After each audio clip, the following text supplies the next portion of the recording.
4500.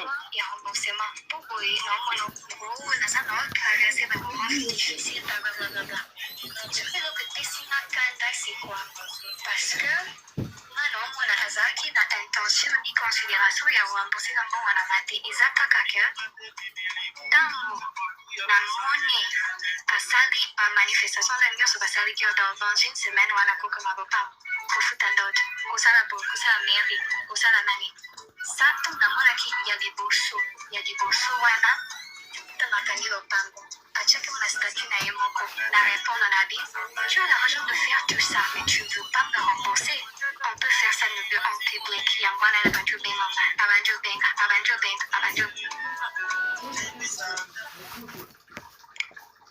J'ai mes gens. La soirée n'a pas tout là, ABC bangoke.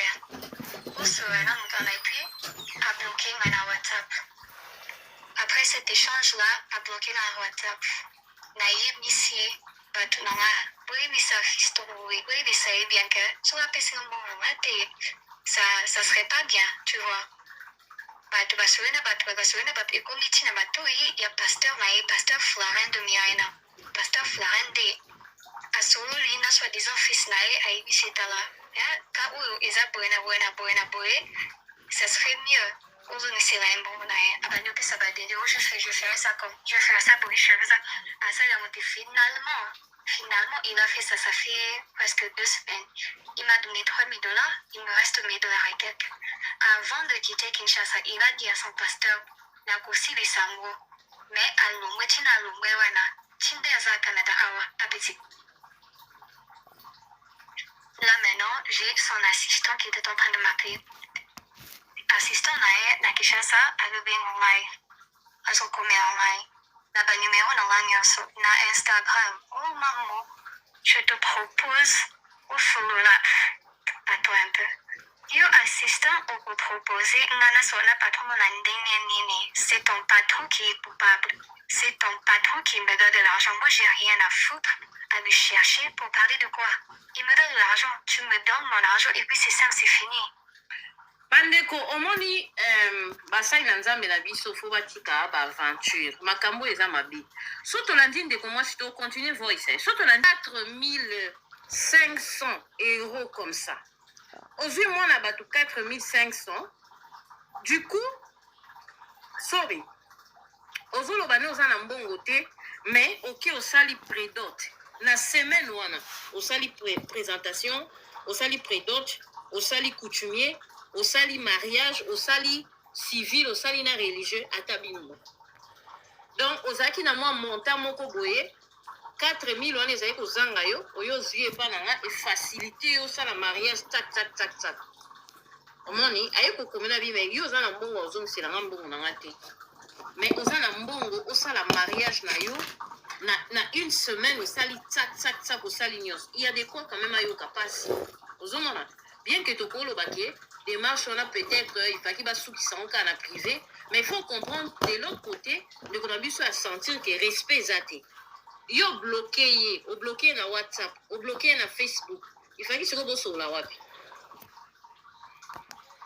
Parce qu'il y a lobby, c'est papa, tout ça va sur le point, il y a remboursement. Pourquoi non, ça traverser dans un moment difficile, blablabla. Ce que l'on peut tester, c'est quoi? Parce que non, mwana azaki na intention ni considération ya wambusi na mbongo na mate ezaka kaka ntango namoni asali manifestation na nyonso basalaki dans une semaine wana kokoma bopango kofuta ndot kosala mairie kosala nani sa ntango namonaki ya liboso wana ntango bandeko bazokoma ke topesa conseil bandeko il faut kokondane nano acte ndeko asali aza nzambe te asali acte ya mabe il y a 4100 et quelques dollars, ok? Azopesa mbongo te nayebisi ye papa tosala sur le point ya remboursement po boye naomona naza na traverse bango. Merci beaucoup force tranquille. Ce que l'on peut tester c'est quoi? Parce que naomona azaki na intention ni considération ya wambusi na mbongo na mate eza kaka ke ntango namoni asali bamanifestation na nyonso basalaki dans une semaine wana kokoma bapa kofuta ndoto kosala mairie kosala nani sa ntango namonaki ya liboso wana ntango akangi lopango atiaki na statut na ye moko na répondre na bi tu as l'argent de faire tout ça mais tu veux. Merci beaucoup, Force Tranquille. Donc, on a raison, tu as cancellé ma vie.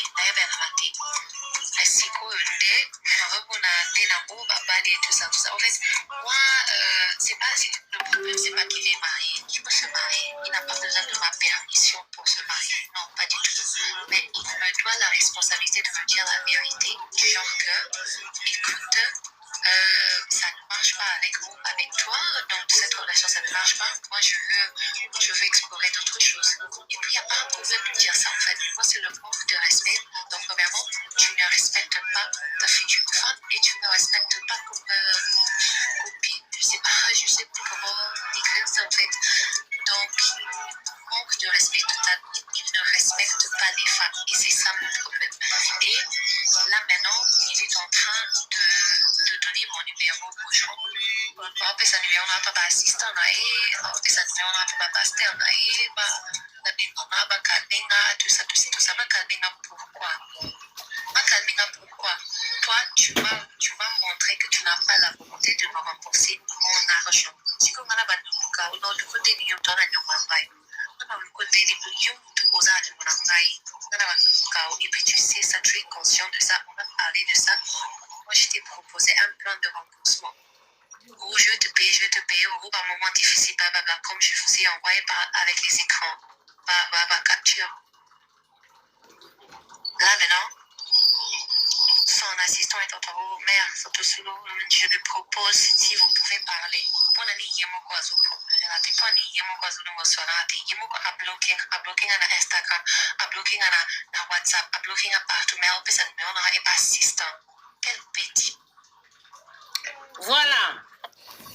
Moto bandi MDG de TV mafuta sikeza linga bunyo la grande dame avec un grand jeu bandi ukana kata actualité bandi ko babolingo to lisusu lelo na sango ya mawa ya pasi hein et to lemba te hein quand de tomisa na opesa bino conseil Bible ezoloba prêche la parole en toute occasion favorable ou non reprend censure afin que l'homme de Dieu soit accompli pe azala digne ya robianga mamusali na nzambe bandi ko babolingo bo tu koyoka ba voice bo limbisi choix ezate et émission eza vraiment molai makasi donc fallait ko luka ba voice ya ndeko bisika oyo azoloba kozwa ngone ebandeli kozwa en fait tozuka essentiel juste pour boyoka pour ezala preuve ouais parce que ba les ont dit eza ebele ndeko mwasi oyo tu koyoka mongongo azali ex ya Fiston Mboui et ex ango ezate ke o soki ya 5 ans passé non ex oyo bakabwani na eka ata Fiston abali tant Fiston abali parce que c'était pratiquement impossible tant amoni Fiston abali ba continuer de vous et moi yo za la mobali un matin on l'a la muke moni bo réseaux sociaux zaire eziki abali libala continuer te à moins que ozaka beti wazaki likango avec mukuna wana o amuna ke non avec afala bala ya bali eta bala mo susu mais va continuer ka bolingo. En tout cas, ebelete. Les amis, ndeko o alobi boy. Na landa ki mwa muke alobi boy. Yena Fiston bazali mwasi na mobile. Et je sais pas basali combien de temps parce qu'il y a kota ki na mwa retard. Mais est-il que mbula o 2023 na ndenge banda ki tiri to komna kota ba katikati wana bazalaki. Parce que Fiston uti ko bala ya plus ou moins combien? Ba 2 mois passés hein? Est-ce que 2 mois ou te koki? Tiba mais selon yo tiba mais bazaki ensemble abeta ekutu tour na Kinshasa famille à Fiston ayebiye ou encore bayebaki yango bato mangala baloba ba semeki nzela nini oyo ato niki yango ndenge nyo tie parfum et si la te ti azo kende kuna ba ko mona belle sœur et nzorande belle mwana bango ana mwasi mususu a préparé à bala. Akena ko soutenir Fiston na concert à Showbiz. Fiston bête concert mon à Showbiz. Et quelques mois passés, il y a quitté Kinshasa pour que soutenir Chéri Naï. Akepe na concert amona mwana mwasi officer butiko bala sans toutefois se faire des idées aibi na epete nzoka ne mbanda et muko mususu ake epa na ba fiston na carte ka mosi apoto ti bino biba sa poto awo staffe ndenge ezalaka ayeko ta chéri na mutuka bafungula portail ya koti na mutuka moni fiston na mwana mwasi o fiston abali do mwasi na ye baosolola tanga koti vika ndoka bango babeta masolo ya musique akanisa kaka no ezaka fille moko ya ba mama bakoyemba nzoka nde mwasi na ye future épouse na ye wana tokata lisolo na mukuse fiston adefaki mbongo kande bozoka na $4500 fiston adefi $4500 bala basi nzambe bopesanga ta mbongo vraiment nakobunda na bamamba basociale awa naza na bapartenaire te vraiment nasunga babola nasunga baorphelin na baveve vous gaspillez de l'argent comme ça au nom de l'amour na babato mo ba considérer bino kutu atate et apa eza mawe bandeko fiston adefaki $4500 ono ana ba problème bino bobika bolingwa basi ndenge ezalaka amoni kaka kino mobali ana ba mikakatano zo 4500 pesa ye esali ke en tout cas l'amour aveugle bon biso nyonso toleka banzela wana mais un moment tozwaka mpe bamayele chaque chose a son temps quand nde balobaka tozwa bamayele bolebo jeunesse oui bato nyonso basala bambeba mais pardon baniveau mosusu bato bakomaka baniveau mosusu bato bakomaka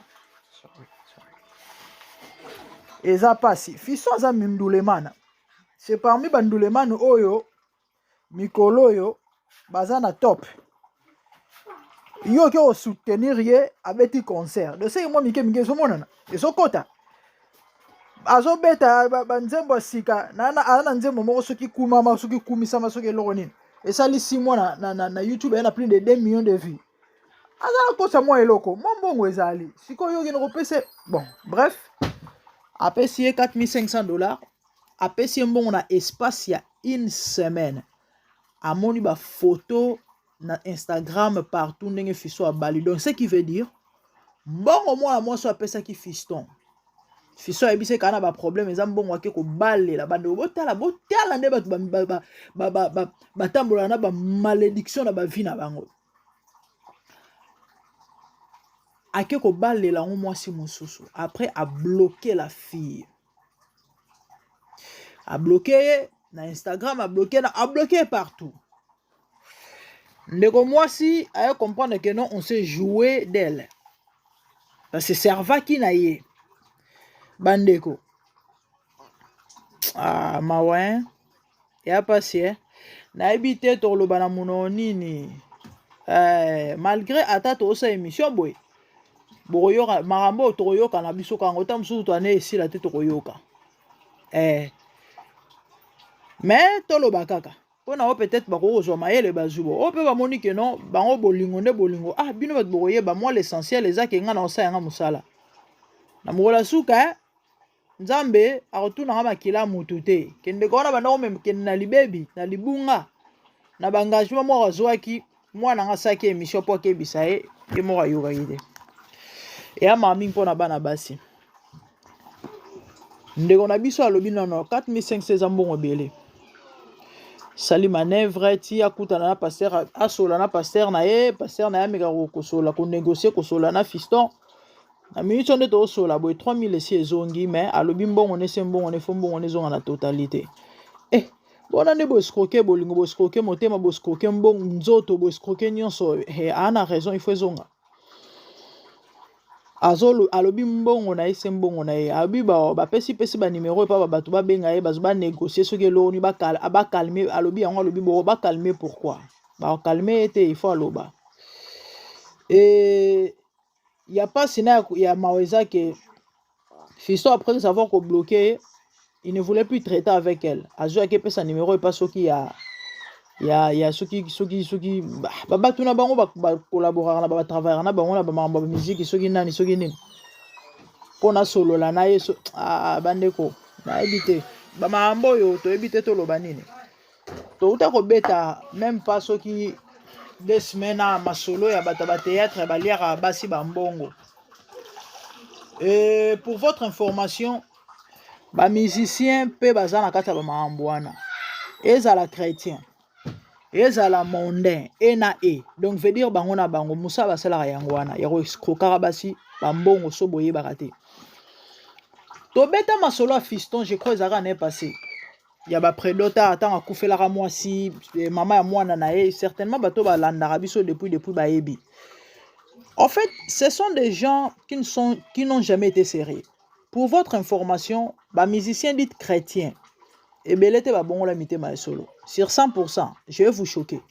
10% babanga nzambe.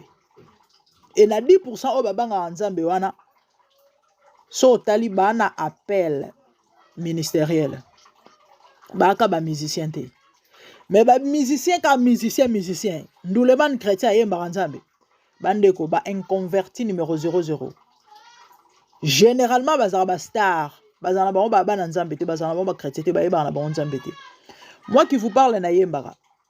Et na vanda na bato na vandi na bango na yebi bango. Na yebi bango. Et a pas sipe mawa. Eza pas sipe mawa. Que Dieu nous aide. Nzamba sunga biso, nzamba okela biso mawa. Eza pasi mingi ba maamba boye. Kombo eswe ko fingama. Kombo eswe ko fingama. Fana sa analyse moi ya papa Lianza, je crois na okoti on peka lelo sur Mike Alambai. Alobi Mike Alambai, bino bo kangela batu porta lola. Yo Mike wa parmi batu ba kangela batu porta lola. Exactement. Ba comportement boy kangela batu porta lola.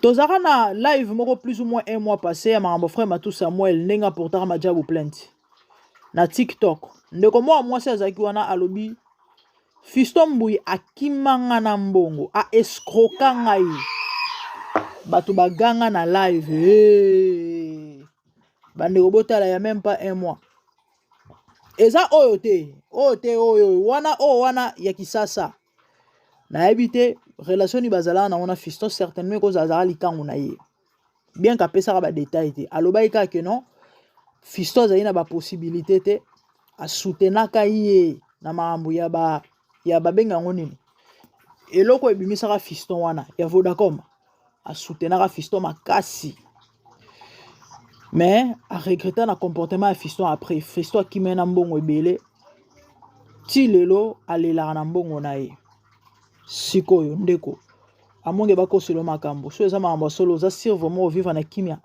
wa sir olala pongi ya bien ozala heureux na libala ngo poke obala wana et apasi bat banga nzambe te eza mawa ya mawa mingi na ebite so, en fait des fois na komozanga même na maloba soni oboko yokisa bato soni oboko yokisa kombo Yesu ko fingi so boko fingi sa biso que Dieu nous garde. C'est triste et regrettable. Nana likambo. Anga nzambe. Pour chuter, bande robasi, na ebite so itolo bana muno nini na ebite so tolo bana muno nini. Na posa ko lobezate. Après na bosko bano lelolela nani. Taboza maele ko boza maele. À moins que yo moza consciente, que mobali oyo bon na lingi na ngaka yeso ko simbe so pe ko simba te tampi otie mutu bakata donc ozo ko expect pire ou tout comme pe ko ça mais so ipenza que non ezake ozo tcha penza confiance que o mobali na ngai pardon avant bo s'engageaka il faut botela ba paramètres nyonso lobi batu bakoma babuke émissaire te boya ko memisaka biso nkolo pona babu zoberi na bino apo boya mo salisa batu ba émission kilikili na ebite bandero je suis perdu na ebi même pas qu'est-ce que j'ai dit et qu'est-ce qui me reste à dire. L'essentiel que le message est passé. Fiston Mbuyi escroquer moi si aescroquer bolingo escroquer mbongo escroquer nyonso azwi mbongo ye obala mwasi mosusu oyo baza na ye actuellement ndeko na biso mwasi azoreklame mbongo na ye yango moni bamisie bobongo wana bamisie bobongo wana bandeko nasuki que Dieu vous bénisse. Et si c'était votre première fois, abonnez-vous massivement, partagez, faites la diffusion. Moi, like, moi, l'abonné, ça, bientôt comme Nabiso Nasuka, que Dieu vous bénisse, merci. Moi, c'est la grande dame, au revoir, bye.